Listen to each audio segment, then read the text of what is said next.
and focuses a lot on player interaction with the world and player interaction between each other in order to form the story.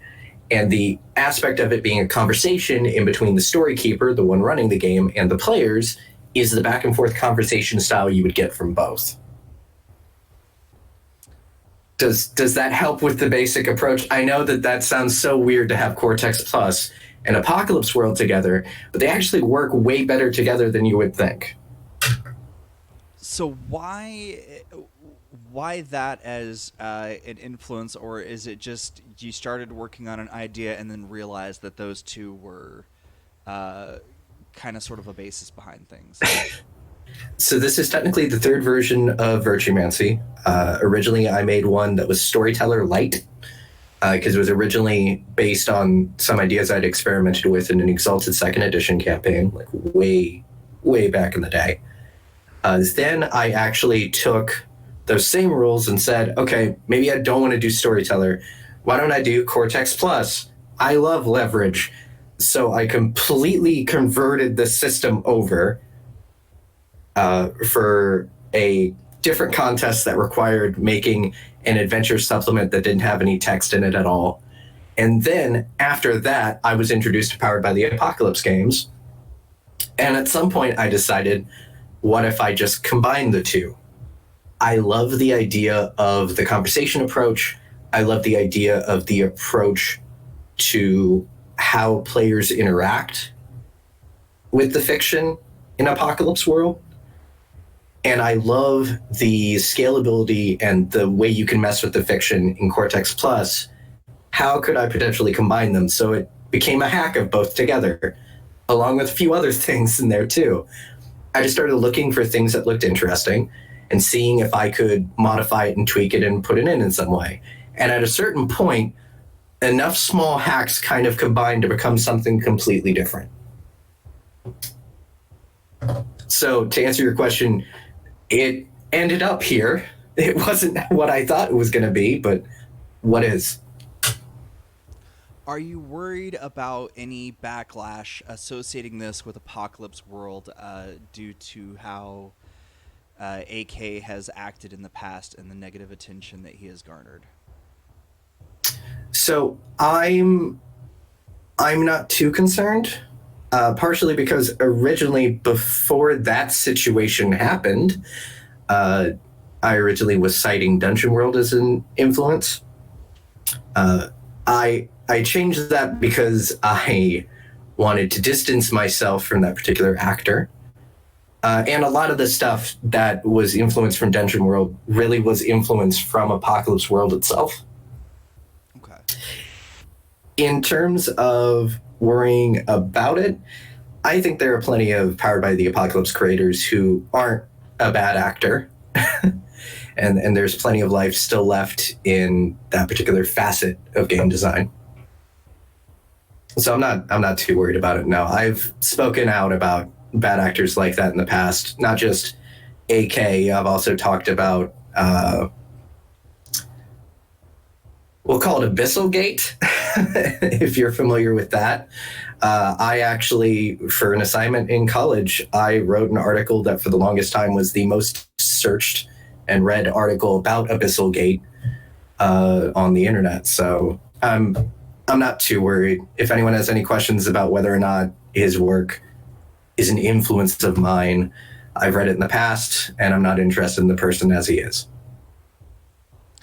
In fact, I'm a little bit upset about the fact that the Perfect RPG happened the day I launched my campaign. That's fine. Yeah, I'm allowed to be cross. I noticed quite a few launches around the exact same time, and I've wondered if there's been any fallout, like if people have noticed because of same day association. I can't prove it. I can tell you that it isn't a nice feeling to have that same day and even right around it. And it is unfair for every single person who launched a campaign anywhere near that wasn't already funded. It may not have directly affected their money, but it did definitely directly affect them as creators. And that's very unfair. why only four? I'm trying to remember what you called them here. Oh, the fourfold fated. The character zines. Yes. Because you didn't call them character sheets or playbooks or something. But so why only four character zines? So it's actually not four zines are the limit. It's that as the game is currently, there's 4 player seats at the table, if you will. And that's because I couldn't, at the time of making the game, come up with a 5th one and have it fleshed out enough. I do have 2 more in mind. One of them is our first stretch goal. It's called The Echo. And then there's another one, and I'll go ahead and tell you, that calamity in question, there is the possibility of having a Virtuemancer who is a remnant of the calamity itself and is trying to figure out how to be better than the legacy in question. But that is 2 stretch goals in the mist. So any more detail on that, we'll have to wait until we fund. I do have more. It can take up to 5 players, and there will be free rules released to explain how to do it. But as is, the rules are set up for 4 players just because I couldn't come up with more at the time. I will say that was actually my next thing is what is your $1,000 stretch goal actually mean? And you just kind of answered that. So somebody picking this up, what are they to expect for the style of game that they're sitting down to? Like, what is it? Is it more like a narrative first? What are they getting themselves into specifically when they are trying to tell the story? Trying to think of the right way to answer this, because typically I'd use forge theory, but a lot of people don't like forge theory terms. So I wanted to make a game that was a little flexible with it. The depiction of the setting is loose, and I felt like that was an advantage. There was a lot of blanks there that you can fill in. So I didn't want to define it's a cyberpunk dystopia. It's a high fantasy dystopia. It's a Magitech dystopia. I wanted that to be open for the people at the table. But the key things I wanted was for people to play with the concept of having a legendary pre-described fate and you trying to figure out how to live up to that or against that. And I wanted to have it be something where you're having to figure out how to bring the world to your side against an enemy that has already convinced them all that you're evil. That's the kind of thing I wanted players to be able to play with. But in terms of the actual feeling of it at the table, is it lighthearted? Is it dark and serious? That's not really my call. And I didn't make the game to make that call for the players. I wanted it to be up to them how they made their version of Garaxia and their version of the story. I don't know if that helps or not. I know that seems a little wishy-washy, but one of the things that I talked about first, the very first mechanics thing that we gave a preview for, was actually making the world. So I wanted to show how much the player's input really matters. They even get to come up with facts that are true about the world that only they know, not their characters, not any other characters in the setting, but the players themselves get to make secret little shards of things. So it's a lot of building something and then playing in it.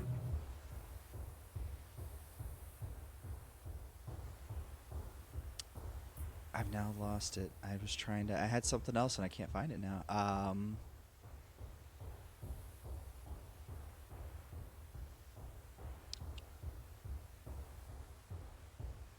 So you say here, no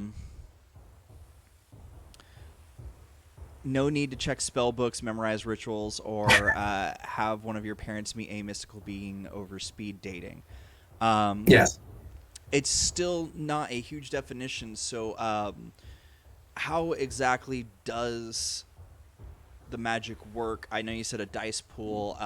So are there different things that, based on what you're trying to do, is going to affect that dice pool? What does magic look like?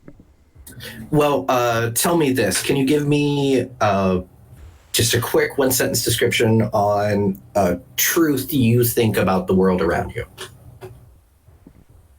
Something that you've learned in your life. You put me on the spot. Now my brain goes blank. I know. Yeah, they're turning the question around on you. I should do that into the camera. Fruit is sweet. When is fruit sweetest? When it's ripe. There you go. So, let's say that you're playing as a Virtuemancer and you have this lesson that you've taken to heart that is fruit is sweetest when it is ripe. Cool. You can do magic effects that are riffs on that sentence. If you can come up with something cool, you can do it. As long as it sounds like a loose justification and it's based on that lesson that you've learned, it's inscribed in your character's heart, you can do it. When you do it, it acts like a regular dice pool, only you're going to be using, I'm trying to remember if it's, I think it's your calling or icon and the Virtuemancy die is your base pool. You can add in other stuff like bonus dice because it's Cortex Plus-esque. But regardless of what you're adding to it, that die for your spellcasting is a d6. Unless you gamble. You can bump up the power and bump up the size of the die, but you're risking the fact that if it fails, you're going to lose something as a result of it. And then you roll. It's like any other roll. So yeah, you can do whatever kind of spell you want. There's a bunch of we got tweets, and I mentioned a bunch of stuff that are example spells that you could try. Like, ooh, I'm a baker. I want to make cake golems. As long as it can last the scene and affects the scene that you're in, you're good. Go nuts. Do crazy stuff. I mean, we have enough restrictions telling players that they can't do cool things. Let them do cool things.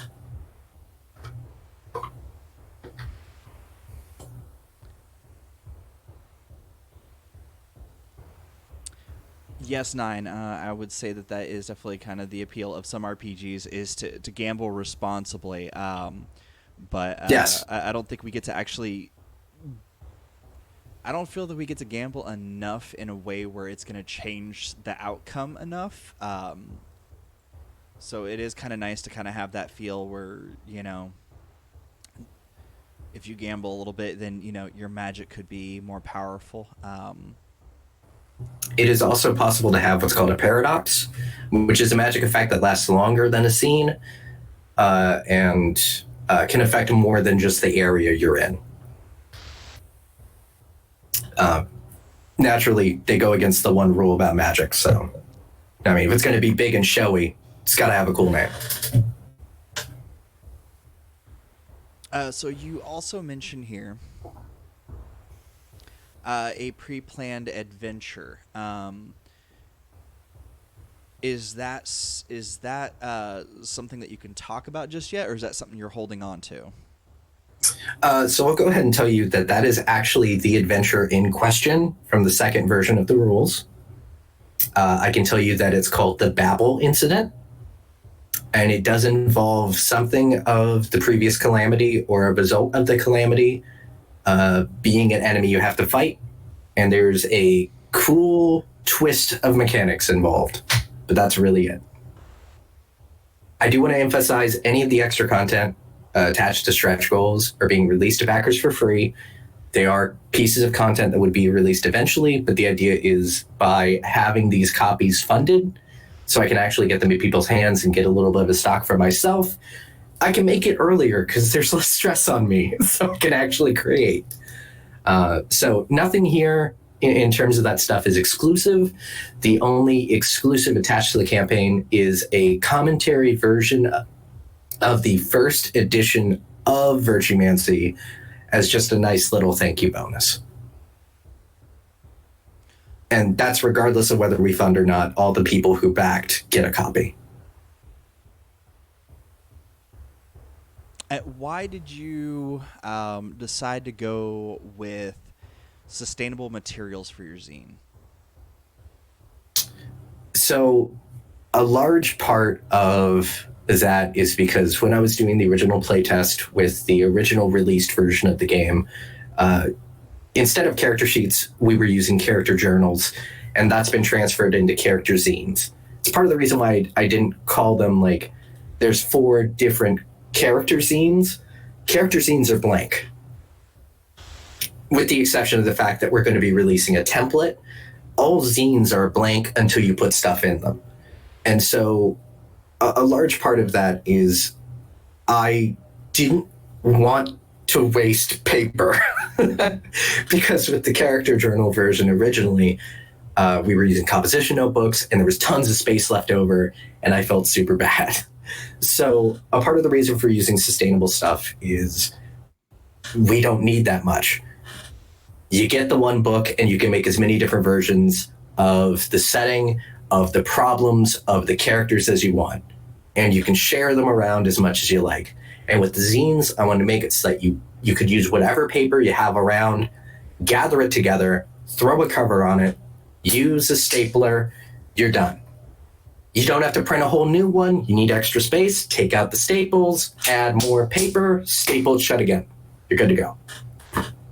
So because there was so much of that kind of zine culture to it, I was like, well, screw it. Let's make the game out of sustainable stuff, reduce the waste as much as possible. That's a part of the reason why the base physical version you have to color in was because I couldn't find a way to do all the copies in color and have it be super cheap. So it's literally, we're going to be providing some pins and having you color it in yourself so that the calamity's in red as a neat way to do it instead of printing all of the stuff in color. Or in color, we have a limited number of copies to try and reduce that as well.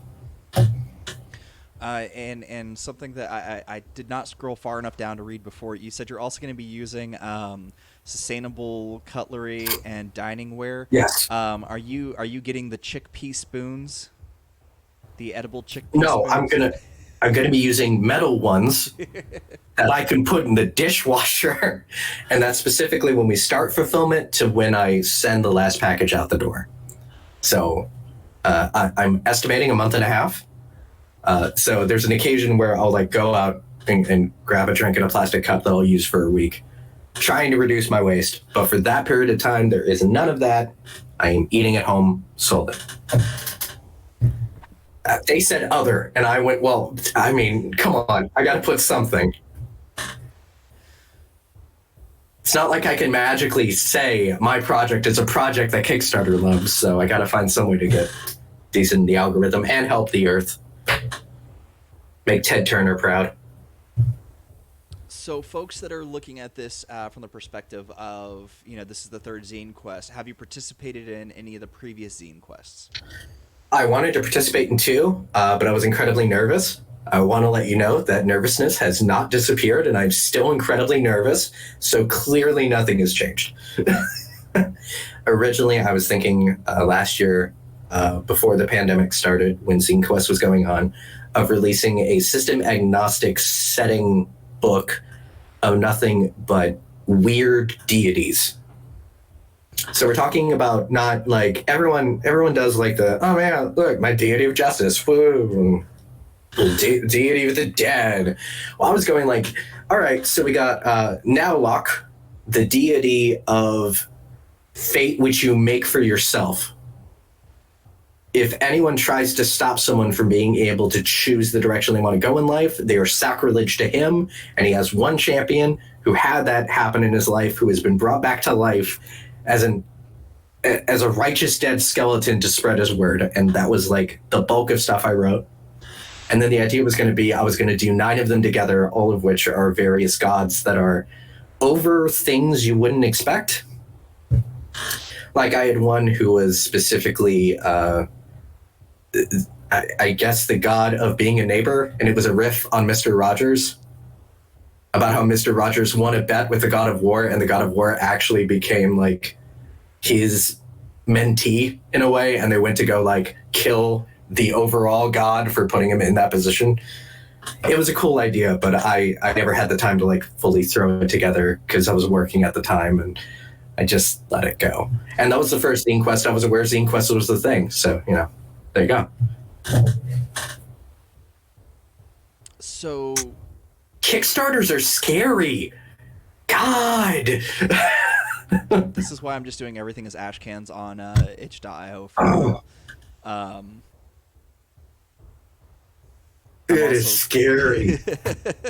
I would have to say I'm also thankful that the Smithsonian opened up a bunch of images that you can use for free.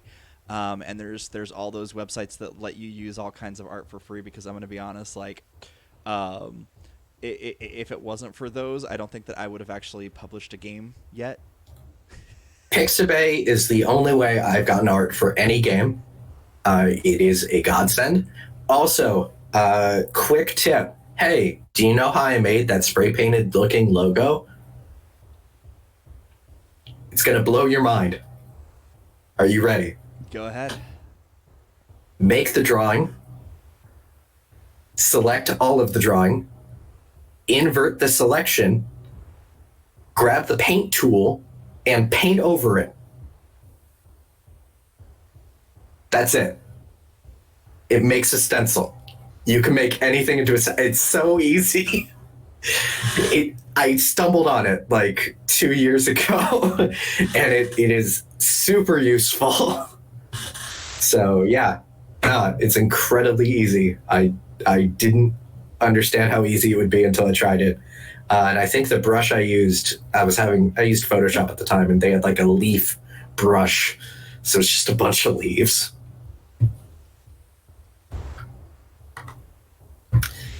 Modification of free images is the only way I've had art for any of my books too. So. Yeah, I would have to say, if it wasn't for Affinity, which one do I have? Photo or publisher? Not which publisher, one's the designer. Designer. That's the one I don't have. If it wasn't for no, it is publisher. I'm losing my mind a little bit here. Is it the orange ones? The orange with the ones. slats? Yeah, publisher. Inside of publisher, there's a little thing where you can go. It's called stock. You click it, and you can. The options are Pixel Bay. I can't remember the other two now. But you can actually search. You can search those websites from the app, or from your desktop thing. So you can actually pull everything. The only bad part is you have to like to get the info to like credit the person is like one of the most awkward things in the world. But you can actually just pull those straight into publisher and start working on them. Oh God! Right there. Yes, please. So that's the one reason I use Pixabay, is because it's all Creative Commons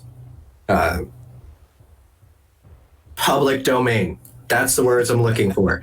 Because it's all public domain, you don't have to credit. Namely because it's really hard to tell who has the credit. Because sometimes people upload things that they may not have the credit for. Like people taking pictures of things. I never know who exactly to credit.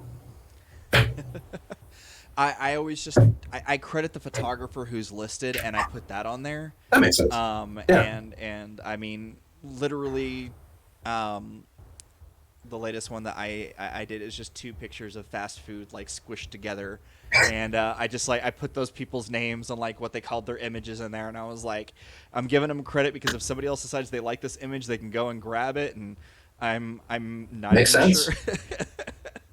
But no, it makes sense. So now you know if you get Affinity, or if you already have Affinity. In Publisher, it's just called Stock. It's just a little tab up the top, and you click it, and you're able to search images, and it pulls them up. It doesn't take you to another website. It's right there in the software. Oh my God! And it's 3 different softwares, and they all have the same type of licensing. That's good. So, or 3 different websites they pull from. So, for those of you out there in the viewership that are interested in making your own stuff, that's something you can go do. Because I think it's still on sale too. I'm going to put that in the contest thread on the contest Discord, because that's definitely a good resource. I think I mentioned it last year, but I think that it got like drowned out by everything everybody was talking about at the time. So That's a part of the reason with the contest that I run that we pushed it to March. It's because we didn't want to compete with Zine Quest. Or are you talking about that or something else? I can't tell. No, I was trying to find it, but I couldn't find. No. Last year there was just like a bunch of people talking about like, hey, let's all do this for resources, and hey, let's Oh, And I was like, yeah. it seemed like in one day I think we had like 20 postings about resources and like tutorials and things like that, and I was like, you can do this, and it was like bloop. I think I did it in my how-to video of Publisher, but I don't know if that's still floating around either. So, Oh, was that when they were doing the resource jam? Because I know Itch was doing a resource jam for a while where it was like make a resource that people can use when they're making games, whether it's like talk about games, game hacks, ways to use Photoshop, like that kind of thing. Was it that time? no, Because I think that was around maybe. spring. Maybe that was summer. Anyway, I was going to say Virtuemancy was actually written about during that, so it was neat.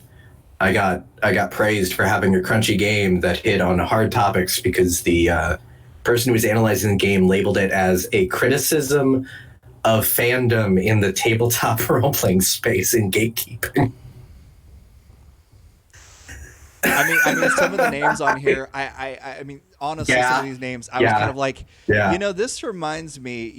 Gammy is just one letter away from those folks, and some of these other words are.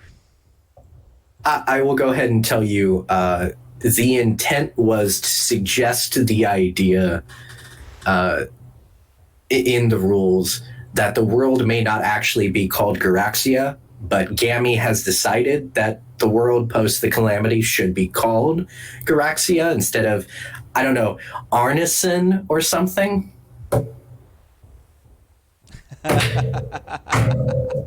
Oh. Yeah. Yeah. I can already feel. But yeah, gatekeeping is definitely a theme here. Gatekeeping works in a very 1984 way, and this game, criticizing it is definitely a valid thing. It's part of the reason that we have the influence system as one of the mechanics in the game. I will be honest. I know as myself, and I've talked to a few other indie creators at some point where we have all talked about how we have thought about making a game around how gatekeeping ends up in the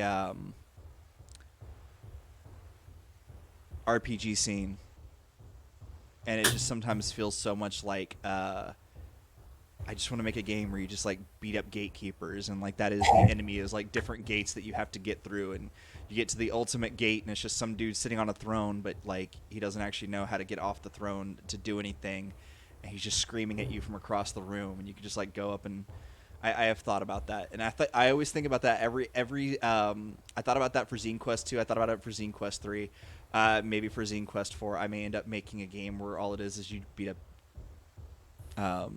up on the gatekeepers. Hey, why not? So originally for Zine Quest, I wasn't thinking about doing a revised version of Virtuemancy. I have a new game that I'm working on, but it's not far enough along. It is kind of an evolution of some stuff that's happening in Virtuemancy. Don't get me wrong, though. I love Virtuemancy, but this was like taking Virtuemancy and doing like a parallel version that's about something a little bit different that played on stuff like Linsman, cycles of trauma, and a little bit about gatekeeping, but using some similar structures that are present in Virtuemancy while also trying to introduce the idea of legacy role-playing games. So I don't know if you've caught it yet with me talking. Virtuemancy is a legacy role-playing game. You're meant to take what you make and share it. And the idea being everyone shares it. It creates this huge surplus of material that everyone can refer to. It's a legacy game. But the idea was to take that to the next step. And that's what this next game is going to be. Okay. Probably not coming out until next year at the earliest. But I'm excited to see what people think about the initial idea that I'm suggesting for legacy role-playing games. I definitely want to see what people come up with.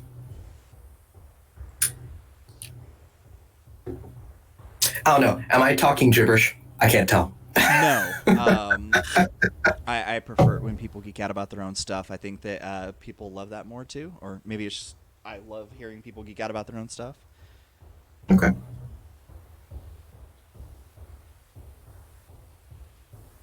But sometimes I cannot type and speak at the same time. Hey, I get that. Well, I also kind of can't. I've got a 1993 Dell PS2 keyboard, so it's all mechanical all the time. I broke my USB one, and I found this at my folks' place, and man, it's nice. I like the mechanical keys, but the thing is loud as hell. I just got a new motherboard to replace this one because I think something on the motherboard is a problem. And I was looking at the back, and I was looking at it, and I was like, this doesn't have certain kinds of connections, and I didn't pay attention to that when I bought this. And I was like, well, thankfully I don't need those anymore. And as I was going through things, I found components, and I'm like, well, I hope that my keyboards don't die, or that I have money to replace them if they do, because I don't have PS2 controllers on my new board. But no, I mean, you could probably add that. Well, yeah, no, there is a USB to PS2, so... Well, I meant like an expansion card you could pop in, just like plug in. It's got to be fast enough, right? Well, technically, I mean... Well, I mean, it's not like you're going to plug in a 3080 or something. That's not going to happen until 2050 at the earliest. No, the only graphics card that I have here, which needs a little bit of repair, is a secondhand GTX 650, so... Oh, nice. Low profile, but the fan is missing some blade pieces, and it literally vibrates the whole computer when it's plugged in. So. Oh God. It works. Yeah. But that's cool. It literally is like a, and I'm like, I'm not playing a racing game. What's going on? But you should look into a water block. You can get water blocks for these things. So we have gone way off topic. So the monopolist structure of graphics cards is very similar to the structure of Gammy. There you go. Brought it back around. So what was the inspiration for each of the character zines that you mentioned here? The 4 different types. So I will say, character zines, remember, those are blank. Oh, yes. Those are blank. Yes. So each of the different Virtuemancers, we're calling them icons now. That a part of the challenge for me is we're changing terminology to clear up things. And I had to delay the start of the campaign because my editor lives in Texas, you know, with the ice stuff. So clearly there was no discussion of that because there was more important things to deal with. Yeah. So originally we were going to launch on the 20th. And that got shot to hell. So there's 4 different fated heroes, basically. We have the Blade, the Memoir, the Eye, and the Dream. And I said them out of order in the middle. So the inspiration for the Blade... I guess let me go ahead and start and say that each of them are designed to be to work similar to playbooks in Apocalypse World, where you don't have just like one specific character. You have options, more or less 2, for that specific type of character. So I tried to model that with these. So you have, I'll even pull it up to make sure that I don't miss it. So there's 2 tracks for inspiration for each of these characters that you can build. Okay. Sometimes 3. For the Blade, I based it on one of the characters who informed the creation of Virtuemancy in the first place, which was me playing in a Pathfinder game with Words of Power, because the person running the game really wanted to emulate Skyrim with the dragon shouts. The character in question believed that the Mages Guild were magic supremacists who were trying to restrict the learning of magic to only one style. And whether or not they were correct is up for debate with that campaign. But it got cut short. But the idea of that character stuck around, and that actually informed the creation of Gammy and kind of the whole story from there. So the Blade has two different ways that they can approach being a Virtuemancer. Their special thing is being able to cast spells at double the effectiveness through their weapon. Their weapon doesn't have to be a sword. They're called the Blade because it's cool. So their weapon is either a sword, a shield, or a glove. You can kind of bounce that around a little bit. Like, I did one of those tweets and I mentioned, well, you could play a Charles Barkley Shut Up and Jam guidance style character with a basketball. They're a blade. They'd probably be using it as a shield because you can block with it. But yeah, you can cast spells through your basketball and hit people with it. Why not? The main difference in between the two different types of the blade is you have one who has a chosen weapon that is like aligned with them. It exists with them. They and it are one, that kind of idea. Or you have someone who goes, I can find it anywhere out in the world. I have a type of weapon I specialize in. I say this pipe is my mighty blade, and it works just the same. There are small little differences to it. With the one where you can find anything and declare it your weapon, you have to like give it a scene, or not a scene, but like your turn in combat to make it your weapon. But you can just like make a weapon. And yeah, you can cast spells through it, do weird stuff. The eye is meant to be a little bit more of a ninja, I guess you could say. They're really good at hiding. They're really good at noticing things. They're really good at slipping into shadows and disappearing and then jumping out of a different shadow. That's their kind of thing. They're really good at picking up rumors and finding out news. So I guess the inspiration for that just would be ninjas in general, but also kind of inverting the power structure of how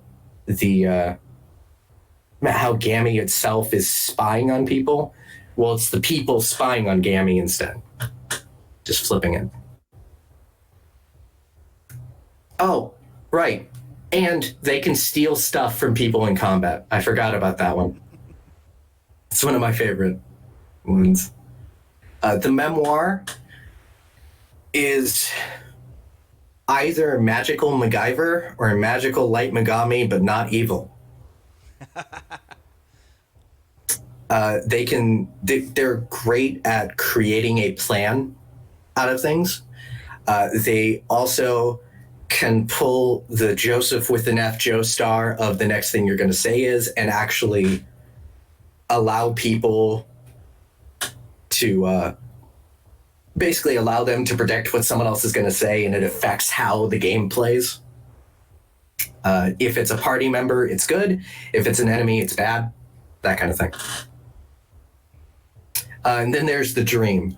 The dream is all about uplifting people or kicking people in the face with parkour.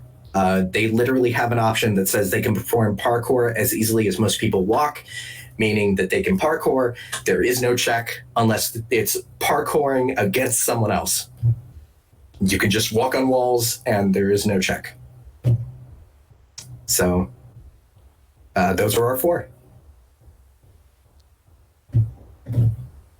Do you feel you're comfortable giving a little bit more of an insight on what the echo is, or just the description that's on the side now? Yeah, I can. I tried to give the basic pitch with that description because there isn't anything written for it yet. The basic idea with the echo is that so the world that is now Garaxia was a place of magic and wonder, right? And then the calamity happened, the world changed, lots of things died, including magic. Well, there's a lot of stuff left over from that. And a lot of that stuff that's left over are the cries of the past who have been lost. So the echo themselves, they're hearing it. They can hear the lamentations of those who have fallen. They can hear those who have fallen to Gammy itself. And the goal of the echo is to make Gammy hear those cries and to give those cries a sense of justice. So basically, you can force people to feel those things. That's the idea. In terms of how it's going to actually be implemented, I don't know yet. I know that I want it to be something where the idea of of Captain Planet, of the lame one being Heart, I actually want to invert that. The Heart one is the scariest one because all of the death and destruction that has happened is at their disposal to hit you in the face with. So I want to try and figure out how I can implement that and not just have it be negatives. Maybe it's also that these voices really want someone to tell a loved one who's still around that everything's okay. You know, you are loved. So I'm trying to figure that out. I don't know what it's going to look like, but that's the basic idea.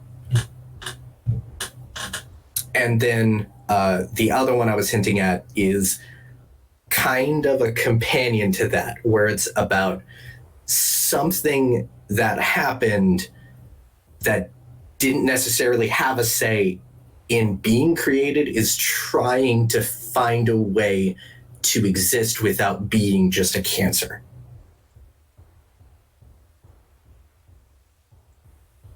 So both of them are kind of weird, but all of them are kind of weird, so it all kind of fits together. And we are kind of getting on with time. Is there any last thoughts that you want to leave for people for your for Virtuemancer? So for Virtuemancy, I guess I could tell you a little bit about white zines. Yes. I mean, we've kind of been dancing around it quite a bit. So one, it sounds fun to say character zine for a zine RPG in Zine Quest. And I believe in type or anything. Yeah. The other idea is even with the character journals, I really wanted to inspire the people who are playing the game to make all of this their own. So there is no set specific layout for your character sheet. Instead, you've got what's called features. So what would be moves in Apocalypse World, we call features. And you take the specific features you choose and you cut them out and you put them in your character zine. You literally make a zine all about your character. Now, what that looks like is actually up to you. Maybe you don't like the basic layout template. Maybe what you really want to do is you want to have the first page just be a bunch of cool things being included. Is there a voice on the line? There shouldn't be. Do I have something that's causing a voice on the line? I hear nothing else, maybe.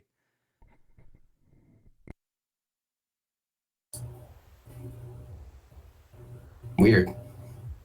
Hearing like honks. Found it. Okay, anyway, the whole idea is that you should be able to adjust these zines to your liking. And the reason why is because typically with character sheets, you have specific spots already planned out, and there's no room for stuff like rule summaries or basic explanations about how roles work or reminding you about what happened last session. And I wanted to enable the character sheet to really do that, which is why we do zines. We even went so far as to have your experience points instead be summaries of past sessions in a sentence. That's what you're spending or making into new lessons for yourself. So that's the idea. I wanted to make the game more accessible with the character sheet. And I guess ultimately the thing I want people to take away from Virtuemancy is the idea that you are doing game design when you play games. You're doing game design when you tweak and customize and make new stuff. And I want more people to realize that playing games can be an entry point into making your own game. And I'd say that that's what I think is most important about all this. And where can people find you if they are interested in learning more? Well, I'm hoping that you put a link to the Kickstarter campaign, which has a really long URL because I have a really long campaign name. They can reach out to me at the Sound Ninja on Twitter or at Ninja Hell, or they can go to my website, ninjahell.com. And this has been an Basically interview. This has been an interview with RPG Hour. If you want to check out more, you can find us at RPG Hour on Twitter or rpghour.card with 2 R's .co. You can find all the different links of all the different stuff that we do. Thank you for joining us, and until the dice roll again.